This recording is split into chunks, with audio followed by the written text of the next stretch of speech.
केवल को क्वेश्चन लिखो।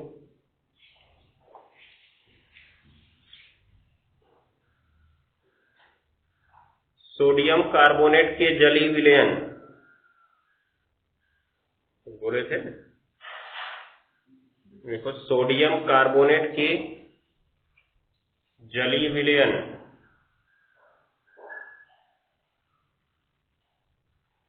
सोडियम कार्बोनेट के जलीय विलयन कोष्ठक में लिख देना ब्राइन।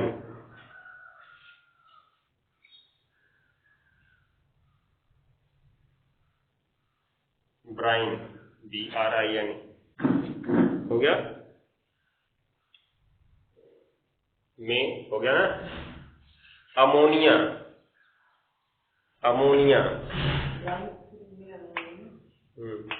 में अमोनिया तथा कार्बन डाइऑक्साइड तथा कार्बन डाइऑक्साइड गैस प्रवाहित करने पर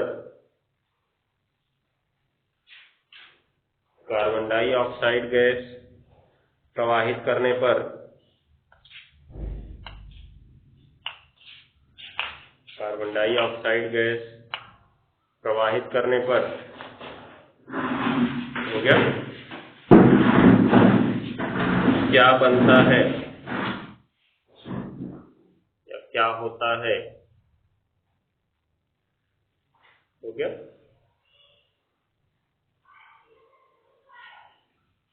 चलो देखो क्या होगा। सबसे पहले तो देखो वही सोडियम कार्बोनेट का जलीय विलयन। हाँ, सोडियम कार्बोनेट के जलीय, एक मिनट, कार्बोनेट बोले क्या?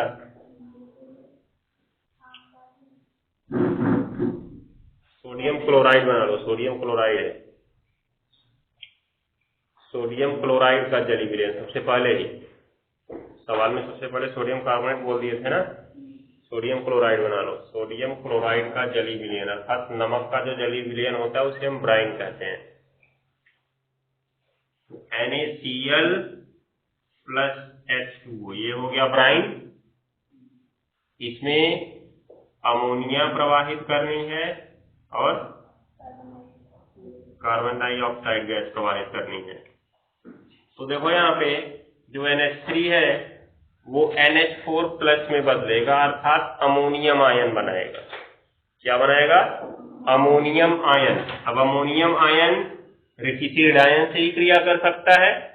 कौन है यहाँ पे? या तो Cl- मिलेगा या तो OH- मिलेगा। तो अगर OH- से क्रिया करेगा तो क्षार बनाएगा जो कि दुर्बल क्षार बनाएगा। दुर्बल क्षार की लवण से क्रिया के बाद फिर इसका लवण बन जाएगा NH4Cl और प्लस NaOH बन जाएगा। ठीक है?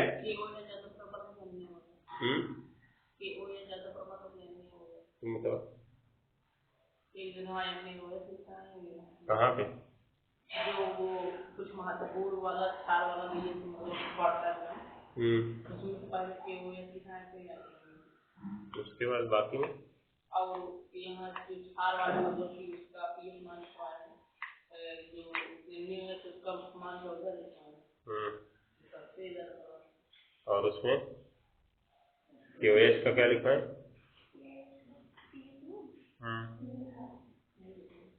देखो उसमें जो NaOH का pH मान 14 लिखवाया गया है वो उसके विलयन के सांद्रता के हिसाब से बताया गया ना वो। तो यहाँ पे ध्यान देना, pH मान के आधार पर किसी भी एसिड या किसी भी बेस की हम व्याख्या नहीं कर सकते, ये याद रखे रहना। pH मान तो तुम्हारा एक दिए गए विलयन की अम्लीयता या क्षारीयता को बताने की एक संख्या है।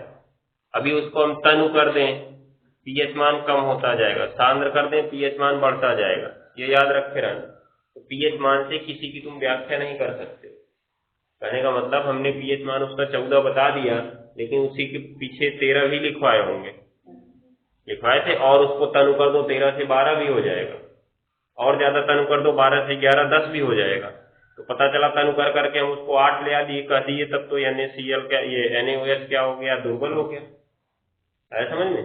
वो तो हमारा एक मानक मान था कि जिसका सामान वो जो तुमको लिखवाए थे दुर्बल अम्लीय, प्रबल अम्लीय, दुर्बल क्षारीय, प्रबल क्षारीय, वो एक तुम्हारा माना हुआ चीज था कि साधारण विलयन अगर हमको मिलता है तो उसमें अगर पीएच मान जितना ज्यादा दूर होगा उतना ही उसकी प्रबलता ज्यादा होगी। ये ध्यान देना, 7 से जितने दूर होंगे हम प्रबलता उतनी ही ज्यादा होगी। तो वहां पे था उस समय वो क्षारीय, उस समय उसकी क्षारीयता प्रबल है। कब? जब हमने उसको सांद्र अवस्था में रखा है। ठीक है, अभी उसको तनु अवस्था में कर देते हैं तो उसका पीएच मान कम हो जाता है, अर्थात वो दुर्बल प्रकृति दिखाने लगता है। तो QOH जो है उससे प्रबल ही होगा। अभी उतना ही सांद्र QOH का बनाया जाए तो उसकी प्रबलता भी उतनी ही होगी, अर्थात उसका भी पीएच मान लगभग कितना होगा? 14 ही होगा, क्योंकि मैक्सिमम 14 से ज्यादा तो बताएगा नहीं वो। ठीक है, तो QOH का भी सांद्र विलयन बनाओगे तो उसका भी 14 ही होगा। लेकिन QOH हमारे लिए कोई महत्वपूर्ण उपयोगी पदार्थ है नहीं। NaOH उपयोगी पदार्थ है, कास्टिक सोडा हम लोग उपयोग करते हैं इसका, इसलिए उसका पीएच मान वहां पे लिखवाएगा था कि शायद QOH का नहीं लिखवाया था। QOH नहीं लिखवाया ना, तो QOH इसलिए नहीं लिखवाया क्योंकि हमारे लिए उपयोगी नहीं है। जो हमारे लिए उपयोगी उसी को उसमें लिखवाया गया था। तो ये याद रखो, जो उसको बताया गया वो तनु और सांद्र के हिसाब से उसका पीएच मान बदल सकता है। इसलिए हम ये नहीं कर सकते हैं कि कोई भी पदार्थ पीएच मान के हिसाब से प्रबल है या दुर्बल है। पीएच मान के हिसाब से हम प्रबल या दुर्बल की चर्चा तभी कर सकते हैं जब हमारे पास 2 विलयन दिए गए हों तुलना करने के लिए। पीएच मान के हिसाब से प्रबल या दुर्बल कैसे बताओगे? जब तुम्हें कम से कम 2 विलयन दिए गए हों। जिसका पीएच कम होगा उसको कहेंगे दुर्बल, जिसका पीएच अधिक होगा उसको हम कहेंगे प्रबल। ठीक है, क्षार के लिए अगर अम्ल के लिए पीएच कम हुआ तो कहेंगे प्रबल, और पीएच अधिक हुआ तो कहेंगे दुर्बल।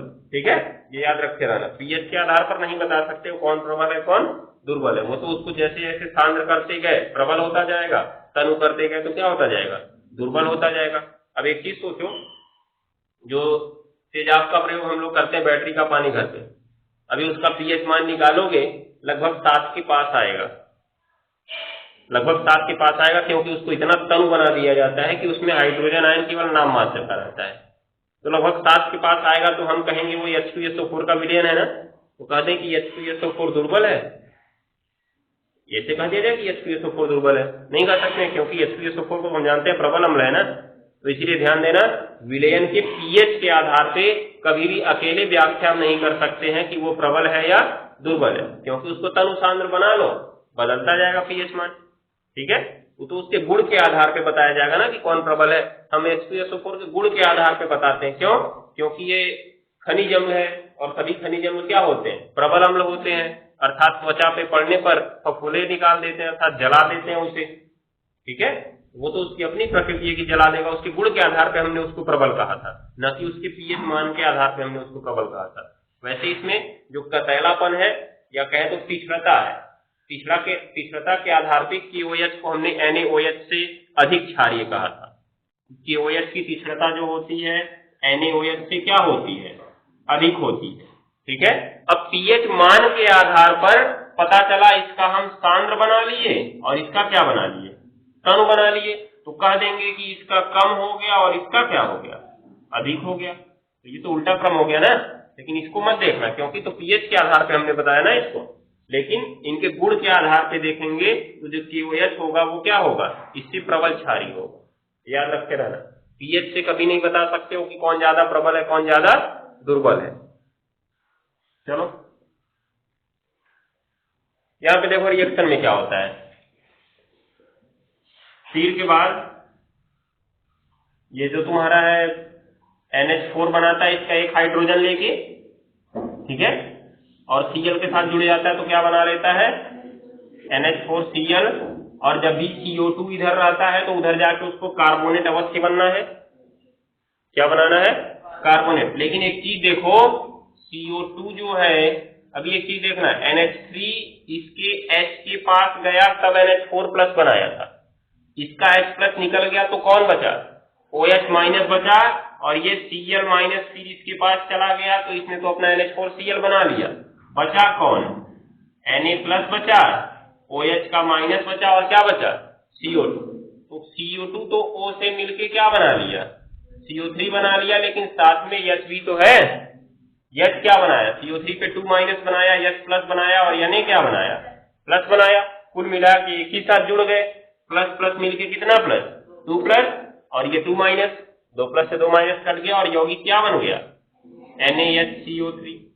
मतलब CO2 कहीं भी है तो बाद में वो किस में बदलेगा, CO3 में बदलेगा। तो इसकी ऑक्सीजन को ही लेके बदला ना CO3 में, लेकिन उस समय H बचा रह गया, और H कौन सा आयन बनाता है, प्लस आयन बनाता है। तो H प्लस यहाँ रुक गया, Na प्लस भी रुक गया, संतुलन में होने के लिए क्या बन गया, NaHCO3 बन गया। अर्थात क्या बनता है यहाँ पे, सोडियम बाइकार्बोनेट। तो ये चीज को ध्यान में रखना, ये भी तुम्हारा सोडियम बाइकार्बोनेट बनाने की एक विधि हो गई, दिखाई दे रहा है। अब इसको अवक्षेप के रूप में बनता है, जो इसमें घुलता नहीं। अब क्या हुआ, जो NaHCO3 है इसको गर्म कर दिया जाए तो तुमको पता ही है क्या बन जाएगा, क्या बनेगा, Na2CO3 plus H2O plus CO2, जो कि गैस के रूप में बाहर निकल जाएगा। हो गया ना। तो नोट करेंगे इसको हम लोग। पहले लिखो, उसमें क्या लिखेंगे, ब्राइन में NH3 तथा CO2 प्रवाहित करने पर, NH3 अर्थात अमोनिया तथा CO2 अर्थात कार्बन डाइऑक्साइड, NH3 तथा ब्राइन में NH3 तथा CO2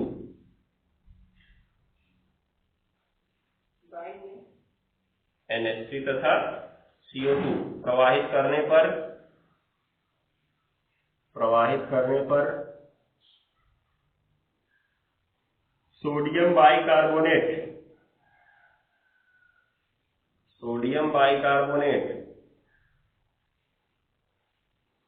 बनता है। सोडियम बाइकार्बोनेट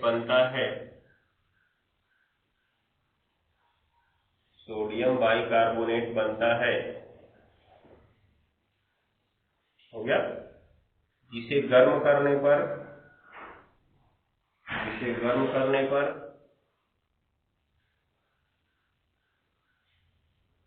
सोडियम कार्बोनेट प्राप्त होता है। जिसे गर्म करने पर सोडियम कार्बोनेट प्राप्त होता है।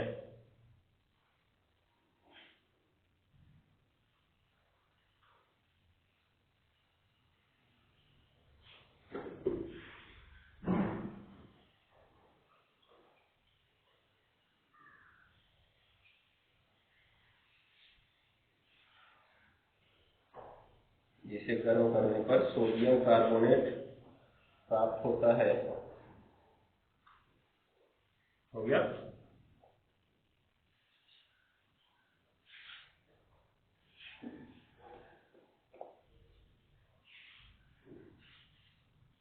अब अभिक्रिया ये दोनों लिख लो। NaCl का जलीय विलयन, इसे हमने ब्राइन कहा। तो ब्राइन जब भी बोला जाएगा तो NaCl के साथ क्या रहेगा, H2O रहेगा। अमोनिया तुमने प्रवाहित किया, CO2 तुमने प्रवाहित किया, तो अमोनिया प्लस CO2 भी आ गया। फिर के बाद हमने देख लिया कैसे बनेगा। अमोनिया जब भी इधर है तो उधर क्या बनाएगा, वो NH4 प्लस बनाएगा। ध्यान देना, जब भी कहीं अमोनिया है तो वो क्या बनाएगा, NH4 प्लस। अब उस प्लस को किसके साथ जोड़ना है, इसी माइनस के साथ जोड़ना है। तो माइनस कौन मिलेगा, क्योंकि जल का तो H प्लस निकाल लिया, फिर उसके पास तो जाएगा नहीं, डबला मारेगा इसको। इसीलिए किसके पास जाता है, Cl के पास। Cl माइनस बनाया जाता है, जुड़ जाते हैं दोनों, NH4Cl बना लेता है। अब बचा क्या क्या था, इसका तुम्हारा Na प्लस बचा हुआ था, और इसका OH माइनस बचा हुआ था, और इसका क्या बचा हुआ था, CO2 बचा हुआ था। कुल मिलाए तो NaHCO3 ही बनता है। बनता है कि नहीं बनता, देखो एक सोडियम एक हाइड्रोजन, फिर CO2 से क्या बना, CO3 हो जाएगा। वैसे भी तुमको पता है CO2 अगर कहीं है, अगर कार्बोनेट हो तो CO2 बनता है, CO2 है तो क्या बनेगा, कार्बोनेट। ये तुरंत कार्बोनेट में बदल जाएगा। तो कहां से कार्बोनेट पाया, ऑक्सीजन कहां से पाया, यही ऑक्सीजन लिया ना। तो ये H किस रूप में आ गया, प्लस के रूप में आ गया। और Na भी किस रूप में है, प्लस रूप में। संयोजकता देखोगे, जितने धनावेश उतने ही ऋणावेश। ठीक है, ये एक प्रकार से कहें तो इसमें मिश्रित लवण है। ये मिश्रित लवण है ना, क्योंकि एक से अधिक प्रकार का धनायन दे रहा है। नहीं, सामान्य रूप से कहें तो मिश्रित लवण है। क्यों? क्योंकि एक से अधिक प्रकार का धनायन दे रहा है, लेकिन दूसरा धनायन हाइड्रोजन आयन होने के कारण इसका विशेष नाम दे दिया गया क्या? अम्लीय लवण। ठीक है, ये ध्यान देना। तो इसको बनेगा ऐसे ही, तो ये प्रकार से रिएक्शन ऊपर वाला लिखो, फिर नीचे वाला लिख लेना, दोनों अभिक्रिया लिख लो। हाँ, उसका नाम अमोनियम क्लोराइड है। NH4 को अमोनियम बोलते हैं, Cl जुड़ा तो आगे क्लोराइड लग जाएगा, अमोनियम क्लोराइड।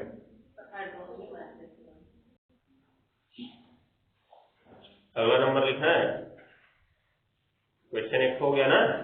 दूसरा नंबर क्वेश्चन लिखो, क्या क्षार के विलयन में H+ आयन होते हैं?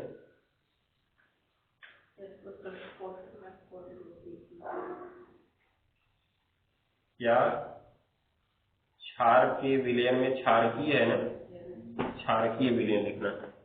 क्या क्षारकीय विलयन में, क्या क्षारकीय विलयन में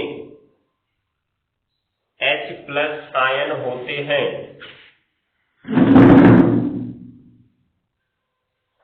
H+ आयन होते हैं? यदि हाँ तो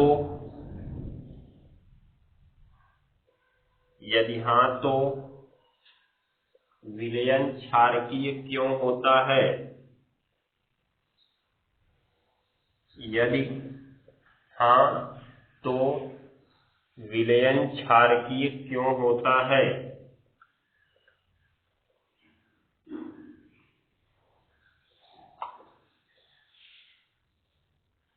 तो लिखो,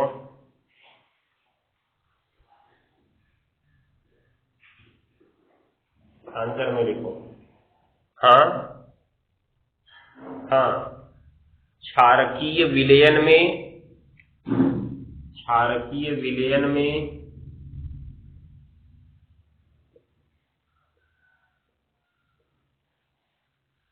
H+ आयन होते हैं। क्षारकीय विलयन में H+ आयन होते हैं। हाँ, क्षारकीय विलयन में H+ आयन होते हैं। हो गया।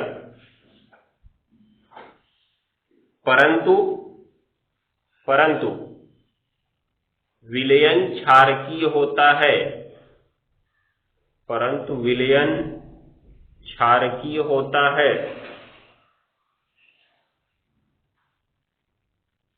क्योंकि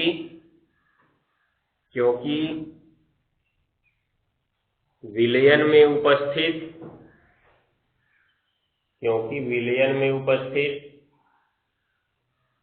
OH- आयन की सांद्रता, क्योंकि विलयन में उपस्थित OH- आयन की सांद्रता, विलयन में उपस्थित OH- आयन की सांद्रता, हो गया, H+ आयन की सांद्रता से कम होती है।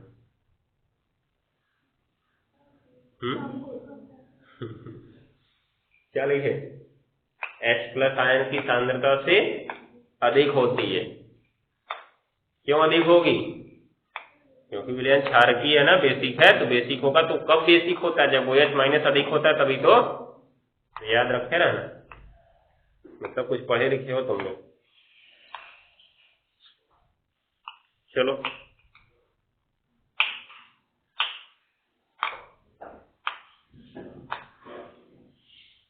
खाद्य पदार्थों पाए,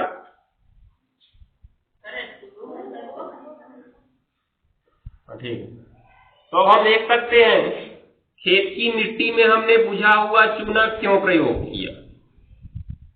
बुझा हुआ चूना, सोचो, मिट्टी को हमको उदासीन करना है, अर्थात किस रूप में बदलना है? लवण के रूप में बदलना है। किस रूप में बदलना है? लवण के रूप में बदलना है। और ये क्या है? क्षार है। क्षार से लवण कब बनता है? जब उस क्षार के साथ कोई अम्ल लगाया जाए। क्या लगाया जाए? अम्ल। अम्ल मान लेते हैं HNO3 की मात्रा बढ़ गई या H2SO4 की मात्रा बढ़ गई। ठीक है,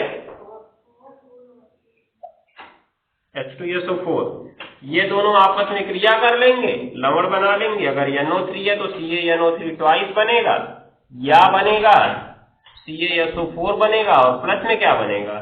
H2O। लवण बन गया, उसकी अम्लीयता खत्म हो गई। तो किसी भी क्षारक का प्रयोग अर्थात बुझा हुआ चूना का हम प्रयोग खेत में कब करेंगे? जब खेत में किसकी मात्रा बढ़ जाएगी? अम्ल की मात्रा बढ़ जाएगी। अब क्या कहोगे, कोई डिब्बा ले जाकर छोड़ दिया था तो उसमें अम्ल बढ़ गया, ऐसा होगा? कोई तेजाब ले तुम्हारे खेत में फेंक दिया तो अम्ल बढ़ गया, ऐसा होगा? बेचारा तेजाब फेंकते फेंकते परेशान हो जाएगा, एक बॉटल फेंकेगा तो बस इतनी दूर में रह जाएगा, आगे नहीं जाएगा वो। कैसे होता है? जब वायु प्रदूषण की मात्रा अधिक हो जाती है। यहां पे अगर वायु प्रदूषण अधिक हो गया तो वायु प्रदूषण अधिक होने का मतलब वायु में नाइट्रोजन की ऑक्साइड, सल्फर की ऑक्साइड बढ़ चुके हैं। ठीक है, और जब ऊपर से वर्षा का जल नीचे आता है तो ये सारे के सारे नॉन मेटेलिक ऑक्साइड है, अर्थात अधात्विक ऑक्साइड है। अधातुओं के ऑक्साइड अम्लीय होते हैं, जो कि जल से क्रिया करके तुरंत क्या बनाते हैं? अम्ल बनाते हैं।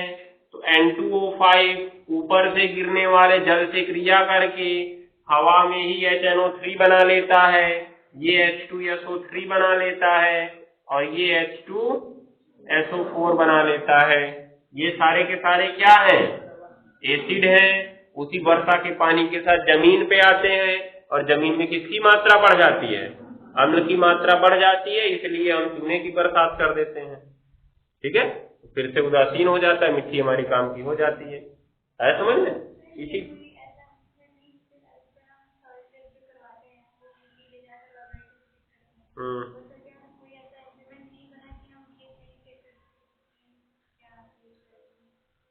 हम उसके हिसाब से क्या करें, मिट्टी का विलयन बनाएं और पीएच टेस्ट उसका कर लें। जो पीएच पैमाना, पीएच स्केल आती है, उसमें मापनी आती है, पीएच स्केल से मापनी करने के लिए तो वहां पे ले जाकर वही स्केल से ही मापते हैं। उसी स्केल को उठा ले जाओ खेत में, माप लो अपना बना के। थोड़ी सी मिट्टी उठाओ, उसके बाद मिट्टी कितने सेंटीमीटर तक, कम से कम 5-6 सेंटीमीटर तक गहरी मिट्टी लेनी होगी तुम्हें, क्योंकि हाँ, ऊपर की मिट्टी समझ लो, ऊपरी परत की मिट्टी हमको लेनी है, क्योंकि फसल की जो बुआई कटाई होती है या जो उसका जड़ रहती है वो ऊपरी परत में ही रहती है, मैक्सिमम 6 से 8 सेंटीमीटर तक। तो इसीलिए देखो वो कैसे निकालता है, एक इस तरह का रहता है, उसको धंसा देता है, इतना गहरा रहता है, वो धंसा देता है, एक बार घुमाएगा उसके बाद उठा लेगा वो, तो उतनी मिट्टी निकल जाएगी, प्लास्टिक में रखेगा, ले जाएगा उसको लेबोरेटरी में विलयन बनाएगा, और फिर क्या करेगा, उसका पीएच स्केल से माप लेगा कि पीएच क्या है। अगर मान के चलो 7 के आसपास है, 6 के आसपास है, तब कहेगा आपको बहुत कम मात्रा में इसको प्रयोग करने की जरूरत है, क्योंकि ज्यादा मात्रा में प्रयोग से पता चला मिट्टी क्षारी हो गई, तो क्षारी होगा तभी परेशानी होगी, क्योंकि उपजाऊ मिट्टी की पीएच मान कितना होना चाहिए? 7 के आसपास होना चाहिए। ठीक है, ज्यादा अम्लीय हो चुका है, 5-4 के आसपास हो चुका है, तो चूने की मात्रा वो बताएगा किस हिसाब से आप प्रयोग कीजिए इसमें कि उदासीन हो जाएगा। लेकिन जब बहुत ज्यादा अम्लीय हो जाता है तब उसका कोई मतलब नहीं निकलता है, तब मिट्टी खराब हो जाती है, वो किसी काम की नहीं रहती है।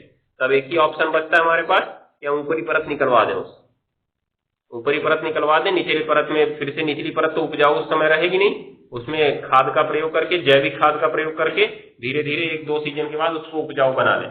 जब मिट्टी बहुत ज्यादा खराब हो जाती है तो ऊपरी परत निकलवाना ही सही होता है, क्योंकि इसमें हम जब ज्यादा चूना मिलाने लगेंगे तो चूने का प्रभाव आ जाएगा, मिट्टी क्षारीय हो जाएगी, याद रखना। इसीलिए जब ज्यादा अम्लीय या क्षारीयता जब ज्यादा बढ़ जाती है तो मिट्टी को हम ऊसर भूमि कहते हैं या बंजर भूमि कहते हैं, जिसमें कभी फिर से बुआई नहीं हो सकती है। तो ऑप्शन एक ही बचता है, उसकी ऊपरी परत को निकलवा दिया जाए कम से कम 10 से 15 सेंटीमीटर तक। उसके बाद फिर से निचली परत जो है वो सही रहेगी, लेकिन 1-2 सीजन उपजाऊ नहीं रहेगी, क्योंकि जब उसमें कोई पोषक तत्व ही नहीं रहेंगे, जितने हमारे मृदा के पोषक तत्व होते हैं केवल ऊपरी परत में होते हैं। जब ऊपरी परत में खत्म हो गया, खराब हो गया, तो निचली परत में रहेगा ही नहीं। तो निचली परत में नहीं है, उसमें क्या करेंगे, जैविक खाद डालो, अन्य प्रकार के खाद डालो, धीरे धीरे 2-3 सीजन में उसको उपजाऊ बना लो, तो हो जाएगा ऐसा काम। हाँ, अरहर लगाने से अरहर में देखोगे, जब अरहर का पेड़ उखाड़ोगे तो नीचे छोटी छोटी गांठ पाई जाती है। वो क्या करती है, नाइट्रोजन स्थिरीकरण का काम करती है। वायु से नाइट्रोजन लेती है और उसको उस गांठ के द्वारा ले जाके जमीन में छोड़ देती है नाइट्रेट के रूप में। तो मिट्टी में जब नाइट्रोजन की मात्रा अधिक हो जाती है तो हम लोग को यूरिया प्रयोग करने की जरूरत नहीं पड़ती है। फसल बोते समय सब लोग देखो यूरिया डालते हैं और बोलते हैं कौन सा urea, NPK, nitrogen, phosphorus, potash अर्थात पोटेशियम। ठीक है, इसमें नाइट्रोजन होता है कितना परसेंट, 46%। NPK में नाइट्रोजन 46% होता है। तो अब यहाँ पे जो है, जब नाइट्रोजन हमें अरहर के पेड़ से मिल गया, अरहर का चाहे किसी भी दलहन, कोई भी दलहन की फसल बो दो, इसका काम करती है वो, इनमें जो पाई जाती है गांठ उसमें राइजोबियम होता है। वही नाइट्रोजन के स्थिरीकरण का काम करता है। क्या करता है, वायु से नाइट्रोजन लेगा और गांठ में जाएगा, गांठ के द्वारा उसको मिट्टी में छोड़ देगा। तो नाइट्रोजन मृदा में बढ़ गया अर्थात इसकी जरूरत हमें पड़ेगी नहीं। यही हमारा मुख्य होता है, उसमें 46 लगभग आधा भाग इसी का है ना, मुख्य तो इसी को कहेंगे हम। तो यूरिया की हमको ज्यादा जरूरत नहीं पड़ती है। तो जो हम लोग हर बार खेत में 20 किलो 25 किलो 30 किलो यूरिया डालते हैं ना, वो किसी मतलब का नहीं है। धीरे धीरे हमारा खेत खराब ही हो जाएगा। इसीलिए हर साल खेत की टेस्टिंग करवाओ, उसके हिसाब से बताएगा कि तुमको कितना यूरिया डालना है।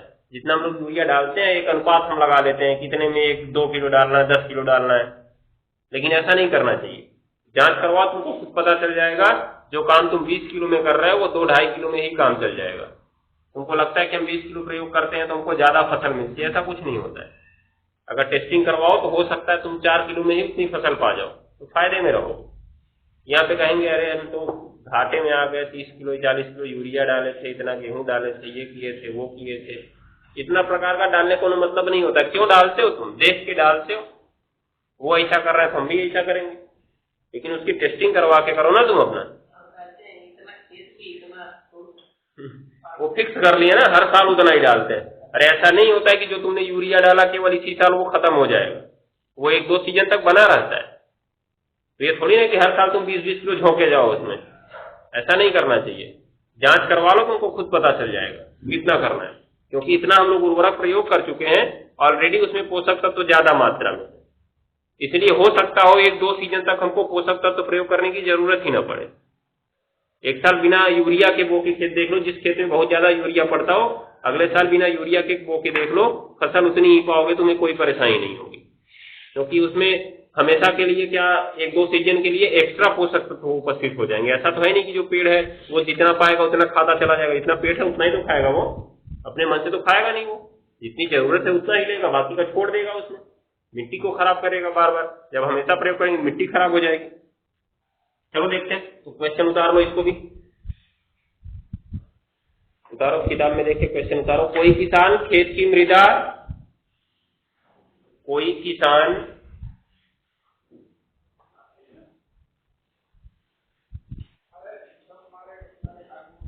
खेत की मृदा, कोई किसान खेत की मृदा की किन परिस्थितियों में, कोई किसान खेत की मृदा की किन परिस्थितियों में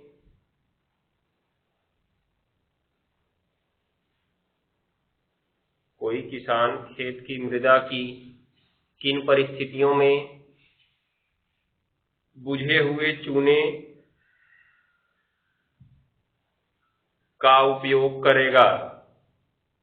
बुझे हुए चूने या कैल्शियम कार्बोनेट भी कह सकते हैं, या हम कैल्शियम ऑक्साइड भी कह सकते हैं।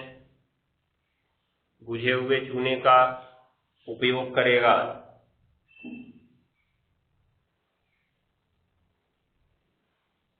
हो गया, कोष्ठक में लिख लो,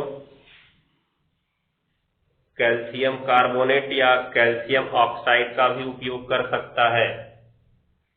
कैल्शियम कार्बोनेट अर्थात चॉक, स्कूल से चॉक चुराओ, ले जा खेत में फेंक दो अपने, ठीक है। कैल्शियम कार्बोनेट या कैल्शियम ऑक्साइड का भी प्रयोग कर सकता है। कैल्शियम कार्बोनेट तो लवण है, तो लवण है फिर भी अम्ल से क्रिया करेगा तो कैल्शियम कार्बोनेट है, कार्बोनेट उधर जाके क्या बना देगा, कार्बोनेट अपने दूसरी तरफ जाके क्या बनाएगा, CO2 बनाएगा। जो एक ऑक्सीजन छोड़ेगा वो तुम्हारा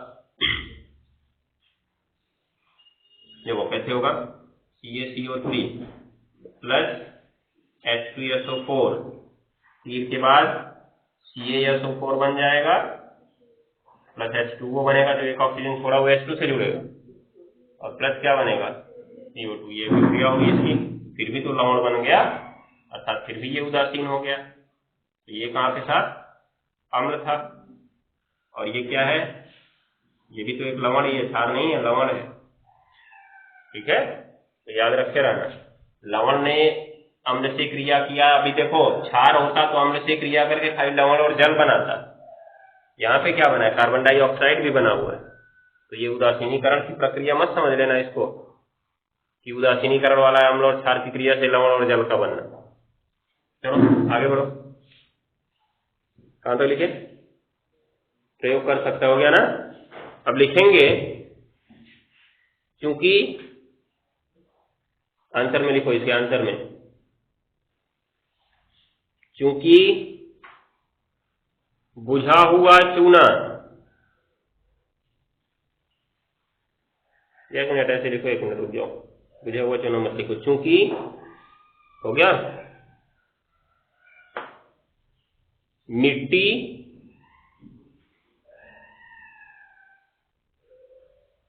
का सबसे अधिक उपजाऊपन, मिट्टी का सबसे अधिक उपजाऊपन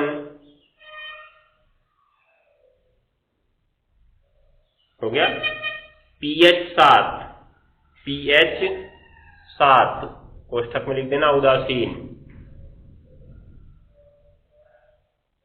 उदासीन कोष्ठक बंद, पर होता है, पर होता है, pH 7 पर होता है, हो गया। परंतु परंतु जब मिट्टी में अम्ल की मात्रा बढ़ जाती है, परंतु जब मिट्टी में अम्ल की मात्रा बढ़ जाती है तो उसका pH 7 से कम हो जाता है, उसका pH 7 से कम हो जाता है।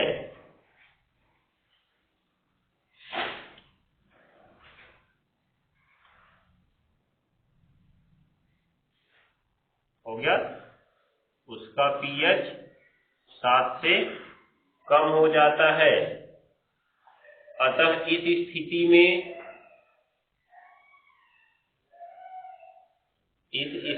में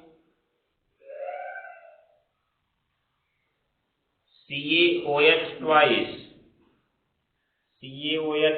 अर्थात बुझा हुआ चूना, इस स्थिति में CaOH ट्वाइस का प्रयोग करके, CaOH ट्वाइस का प्रयोग करके, हो गया, CaOH ट्वाइस का प्रयोग करके pH मान को पुनः बढ़ाकर 7 कर दिया जाता है। pH मान को पुनः बढ़ाकर 7 कर दिया जाता है, जिससे मिट्टी पुनः उपजाऊ हो जाती है।